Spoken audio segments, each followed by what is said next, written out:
ಅದು ಗಾರ್ಬೇಜ್ ಇವತ್ತು ರಸ್ತೆಗಳಲ್ಲಿ ಗಾರ್ಬೇಜ್ ಬಂದಿದೆ. ಕಾಂಟ್ರಾಕ್ಟರ್ ಕೇಳಿದ್ರೆ ಈ ಜಿಬಿಎ ಆದಮೇಲೆ ಕಾರ್ಪೊರೇಷನ್ ಜಿಬಿಎ ಆದಮೇಲೆ ಯಾವುದೇ ಹಣ ಬಿಡುಗಡೆ ಆಗ್ತಾ ಇಲ್ಲ, ನಮ್ಗೆ ಹಣ ಬರ್ತಾ ಇಲ್ಲ, ನಾವು ಕೆಲಸ ಮಾಡ್ತಾ ಇಲ್ಲ ಅಂತ ಹೇಳ್ತಾ ಇದ್ದಾರೆ. ಇಲ್ಲಿ ಕಸ ತೆಗಿತಾ ಇಲ್ಲ, ಕಸದ ರಾಶಿ ಬಿದ್ದಿದೆ. ಜನರ ಹತ್ರ ತೆರಿಗೆ ಮಾತ್ರ ವಸೂಲಿ ಮಾಡ್ತಾ ಇದ್ದಾರೆ. ನೋಡಿ, ಬಿಜೆಪಿ ಸರ್ಕಾರ ಇದ್ದಾಗ 120 ರೂಪಾಯಿ ಒಂದು ಮನೆಗೆ ತೆರಿಗೆ ಕಸದ್ದು. ಕಾಂಗ್ರೆಸ್ ಬಂದ ಮೇಲೆ ಅದನ್ನ 720 ರೂಪಾಯಿ 500% ಜಾಸ್ತಿ ಮಾಡಿದ್ದಾರೆ. ಅಪಾರ್ಟ್ಮೆಂಟ್ಗಳಿಗೆ 1800 ರೂಪಾಯಿ ಇತ್ತು, ಅದನ್ನು 18,800 ಮಾಡಿದ್ದಾರೆ. ಅದು 944% ಜಾಸ್ತಿ ಮಾಡಿದ್ದಾರೆ. ಹಾಸ್ಪಿಟ್ಲ್ಗಳಿಗೆ 9,600 ಇತ್ತು ಹಾಸ್ಪಿಟ್ಲು, ಅದನ್ನ 2,75,000 ಮಾಡಿದ್ದಾರೆ.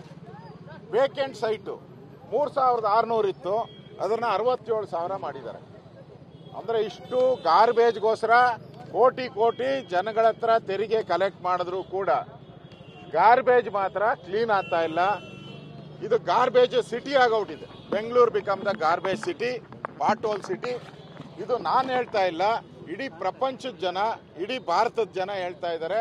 ಬೆಂಗಳೂರಲ್ಲಿ ಯಾಕೆ ಇಷ್ಟೊಂದು ಕಸದ ರಾಶಿ ಬಿದ್ದಿದೆ, ಬೆಂಗಳೂರಲ್ಲಿ ಯಾಕೆ ಇಷ್ಟೊಂದು ಗುಂಡಿಗಳು ಬಿದ್ದಿದೆ ಅಂತ ಹೇಳ್ತಾ ಇದ್ದಾರೆ. ಆದರೆ ಈ ಸರ್ಕಾರ ಏನು ಕೆಲಸ ಮಾಡ್ತಾ ಇಲ್ಲ. ಈ ಸರ್ಕಾರ ಎಚ್ಚರಿಕೆ ಕೊಡೋಕ್ಕೋಸ್ಕರ ನಾವು ಈ ಹೋರಾಟವನ್ನು ನಾವು ಮಾಡ್ತಾ ಇದ್ದೀರಿ. ವಿರೋಧ ಪಕ್ಷವಾಗಿ ನಮ್ಮ ಕರ್ತವ್ಯ. 2ನೇ ಹಂತದಲ್ಲಿ ಹೋರಾಟ ಮಾಡ್ತಾ ಇದ್ದೀರಿ. ಯಾವುದೇ ಒಂದು ಪ್ರತಿಭಟನೆ ಒಂದು ಹೋರಾಟಕ್ಕೆ ಮುಗಿಬೇಕು. ಇದು 2ನೇ ಹಂತ ಹೋರಾಟ ನಡೆದ್ರೂ ಕೂಡ ಈ ಸರ್ಕಾರ ಕುಂಭಕರ್ಣ ನಿದ್ದೆಯಂತೆ ಮಲಗಿದೆ. ನನಗನ್ಸ್ತದೆ ಈ ಸರ್ಕಾರದಲ್ಲಿ ಹಣ ಇಲ್ಲ. ಇದು ಪಾಪರ್ ಆಗಿರೋ ಸರ್ಕಾರ. ಬಡ್ಜೆಟ್ ಏನು ಘೋಷಣೆ ಮಾಡಿದ್ರು ಆ ಬಡ್ಜೆಟ್ ಘೋಷಣೆಯಲ್ಲೂ ಕೂಡ 10% ಪ್ರಮೋಷನ್ನು ಕೂಡ ಆಗಿಲ್ಲ. ಮರಿ ಖರ್ಗೆ ಅವರ ಒಂದು ಇಲಾಖೆಯಲ್ಲಿ ITBTಯಲ್ಲಿ 11% ಅಚೀವ್ಮೆಂಟು, 100ಕ್ಕೆ 11%. ಅಂದರೆ ಅರ್ಬನ್ ಡೆವಲಪ್ಮೆಂಟು ಬೇರೆ ಇಲಾಖೆ ಕಥೆನೂ ಇದೇ ಆಗಿದೆ. ಹಣ ಇಲ್ಲ, ಹಣ ಬಿಡುಗಡೆ ಆಗ್ತಾ ಇಲ್ಲ, ಕೆಲಸ ಕಾರ್ಯ ನಡೀತಾ ಇಲ್ಲ. ಈಗ ಮುಖ್ಯಮಂತ್ರಿಗಳು ಹೇಳಿದ್ದಾರೆ ಎಲ್ಲ ಆಸ್ಫಾಲ್ಟ್ ಮಾಡ್ತೀನಿ ಅಂತ ಹೇಳಿದ್ದಾರೆ.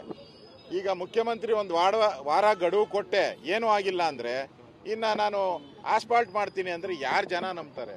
ಡಾಂಬರೀಕರಣ ಮಾಡ್ತೀನಿ ಅಂದರೆ ಯಾರು ಜನ ಮಾಡ್ತಾರೆ? ಅದರಿಂದ ನಾವೆಲ್ಲರೂ ಕೂಡ ಇವತ್ತು ನಮ್ಮ ಸುರೇಶ್ ಕುಮಾರ್ ಅವರು, ಮುನಿರತ್ನ ಅವರು, ಹರೀಶ್ ಅವರು, ನಮ್ಮ ಶೆಟ್ಟಿಯವರು, ಎಲ್ಲ ಡಾಕ್ಟರ್ ಅಶ್ವಥ್ ನಾರಾಯಣ ಅವರು, ನಾವೆಲ್ಲರೂ ಕೂಡ ಬಂದಿರೋವಂಥದ್ದು. ಈ ಸರ್ಕಾರ PC ಮೋಹನ್ ಅವರು ಬಂದಿದ್ರು.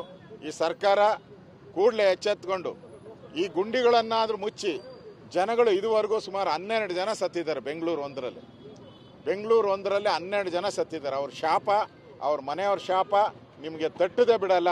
ಇನ್ನೆಷ್ಟು ಜನ ಸಾಯಬೇಕು ಈ ಗುಂಡಿಗಳಲ್ಲಿ ಬಿದ್ದು.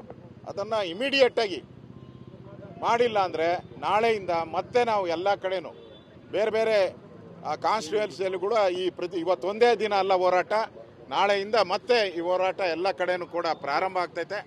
ಈ ಹೋರಾಟದ ಮುಖಾಂತರ ರಾಜ್ಯ ಸರ್ಕಾರ ಮಾಡ್ತಾ ಇರುವಂಥ ತಪ್ಪನ್ನು ಜನಗಳ ಮುಂದೆ ಇಡ್ತೀರಿ. ಜನಗಳಿಂದ ನೀವು ರೋಡ್ ಟ್ಯಾಕ್ಸನ್ನು 1,000 ಕೋಟಿ ತೊಗೊತೀರ, 1,000 ಕೋಟಿ ರೋಡ್ ಟ್ಯಾಕ್ಸ್ ತೊಗೊತೀರ, 1,000 ಕೋಟಿ ಗಾರ್ಬೇಜ್ ಸೆಸ್ ತೊಗೊತೀರ. ಇಷ್ಟಿದ್ರೂ ಕೂಡ ಜನಗಳಿಗೆ ಆ ತೆರಿಗೆ ಹಣನ ನೀವು ಅದರ ರಿಪೇರಿಗೆ ಕೊಡಲಿಲ್ಲ ಅಂತ ಹೇಳಿದ್ರೆ ಈ ಸರ್ಕಾರ ಜನರ ಪಾಲಿಗೆ ಸತ್ತೋಗಿದೆ. ಸತ್ತಿರೋ ಅಂಥ ಸರ್ಕಾರ ಆದಷ್ಟು ಶೀಘ್ರವಾಗಿ ಈ ಸತ್ತಿರೋ ಅಂಥ ಸರ್ಕಾರ ತೊಲಗೋಗೋವರೆಗೂ ಕೂಡ ನಮ್ಮ ಹೋರಾಟ ನಿರಂತರವಾಗಿ ನಾವು